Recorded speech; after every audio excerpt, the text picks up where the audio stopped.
Good morning kids, सुप्रभात। कैसे हैं आप सभी।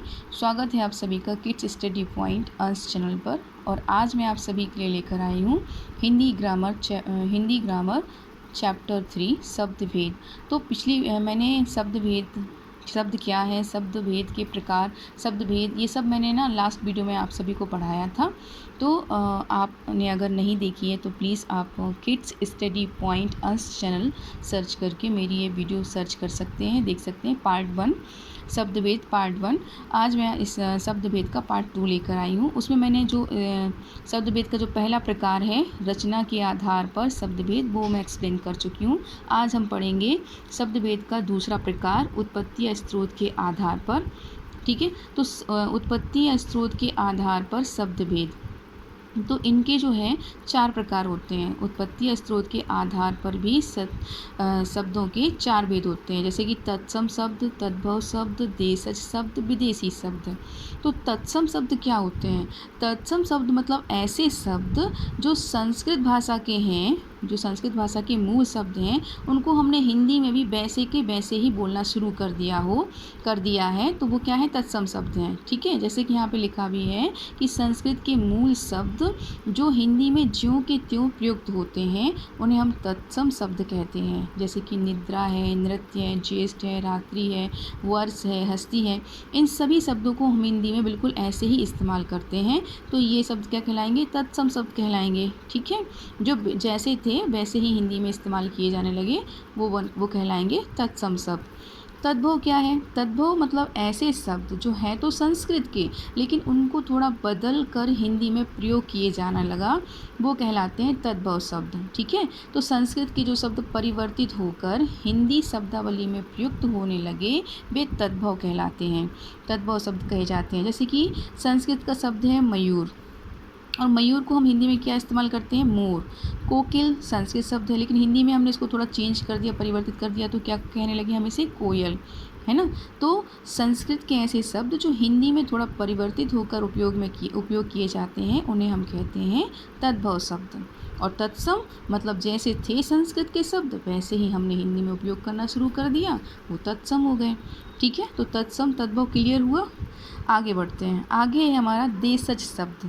तो देशज मतलब नाम से ही यहाँ पर समझ में आ रहा है कि जिन शब्दों की उत्पत्ति देश में ही हुई हो, ऐसे शब्द देशज शब्द कहलाते हैं। ठीक है, जैसे कि यहाँ देखिए जूता है, डिबिया, लकड़ी, खिड़की, झुग्गी, पगड़ी, ये सभी शब्द देशज शब्द हैं। ये हमारे देश में ही इन शब्दों की उत्पत्ति हुई है, निर्माण हुआ है, और देशज शब्द बोलचाल से विकसित हुए हैं और क्षेत्रीय प्रभाव के कारण ये हिंदी में आए हैं।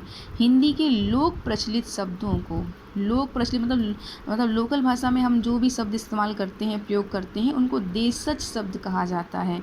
जैसे कि मैंने अभी बताया, जूता, डिबिया, लकड़ी, खिड़की, झुग्गी, पगड़ी, ये सभी कौन से शब्द हैं? ये सभी देशज शब्द हैं। ठीक है, हिंदी के देशज शब्दों में ध्वन्यात्मक शब्द भी मिलते हैं। तो बात करते करते हम शब्दों को कभी कभी अपने ही भाषा में थोड़ा सा परिवर्तित कर देते हैं, चेंज कर देते हैं, जो हमारी आम बोलचाल की भाषा होती है। जैसे कि नॉर्मल शब्द जो होते हैं बड़बड़, तो उसको हमने क्या बना दिया? बड़बड़ाना। खटपट, हिन हिन को हिनहिनाना, गड़गड़ को गड़गड़ाहट, चहक को चहचहाना, चमक से चमचमाना, छटपट से छटपटाना, मिमिया से मिमियाना। तो ये जो सारे शब्द आप यहाँ देख रहे हैं, ये देशज शब्द हैं, और इनको पढ़ने पर एक अजीब सी ध्वनि निकलती है, मिलती जुलती, जैसे चहचहाना, चमचमाना, छटपटाना, इस टाइप से। तो तद्भव, तत्सम, तद्भव और देशज, ये यहाँ पर आई होप कि इनका कॉन्सेप्ट आपको क्लियर हो गया होगा।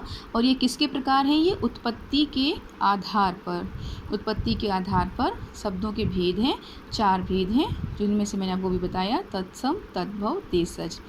तत्सम मतलब संस्कृत के जैसे शब्द मूल भाषा में थे वैसे ही हमने हिंदी में इस्तेमाल किए, वो तत्सम। तद्भव जो संस्कृत के शब्दों को हमने थोड़ा सा चेंज करके हिंदी में इस्तेमाल किया, वो तद्भव। देशज जैसे ऐसे शब्द जिनकी उत्पत्ति देश में ही हुई है, देशज शब्द। और विदेशी शब्द, विदेशी शब्द मतलब ऐसे शब्द जो विदेशी भाषा में के बोलचाल में तो मतलब उपयोग किए जाते हैं, जिनको हमने जैसा उनकी भाषा में इस्तेमाल किए जाते हैं इन शब्दों को, वैसा ही हमने अपनी भाषा में इन्हें बोलना शुरू कर दिया है, तो ये विदेशी शब्द कहलाएंगे। ठीक है। जैसे कि क्या होता है कि विदेशी जातियों के संपर्क में आने के कारण, जैसे हम कभी भी आउट ऑफ कंट्री जाते हैं, वहाँ के लोग हमारे यहाँ आते हैं, हमारे यहाँ के लोग वहाँ जाते हैं, तो हम जब वहाँ जाते हैं तो उनकी भाषा के कुछ शब्द हम अपने अंदर ले लेते हैं, मतलब बोलने लगते हैं, इस्तेमाल करने लगते हैं, और हमारे यहाँ जब वो आते हैं तो हमारे यहाँ की भाषा के कुछ शब्द वो इस्तेमाल करने लगते हैं, उपयोग करने लगते हैं अपनी बोलचाल की भाषा में। तो ऐसे शब्द जो बाहर से आए लोगों की भाषा के हैं और हम हमारी भाषा में उपयोग करने लगे हैं, उन्हें हम विदेशी शब्द कहते हैं। ठीक है। जैसे डॉक्टर है, स्टेशन है, कानून है, जहाज़ है, चाहे, ये सब विदेशी शब्द हैं। ठीक है। इनका जो उत्पत्ति हुई है सब विदेश में हुई है, उनकी ही भाषा के ये शब्द हैं, लेकिन हम जब उनसे मिले तो हमने उनकी भाषा से इन शब्दों को अपना लिया और हमारी बोलचाल की भाषा में हम इन शब्दों का इस्तेमाल करने लगे, उपयोग करने लगे, तो ये हो गए विदेशी शब्द। आगे हम पढ़ेंगे हिंदी में दो भाषाओं के शब्दों के मेल से बने शब्द भी मिलते हैं, इन्हें संकर शब्द कहते हैं। ठीक है। संकर शब्द किन्हें कहते हैं? जहाँ पे दो भाषाओं के शब्दों के मेल, मतलब जैसे कि यहाँ पे दिया है रेलगाड़ी, तो रेल जो शब्द है वो अंग्रेजी का है और गाड़ी जो शब्द है वो हिंदी का है।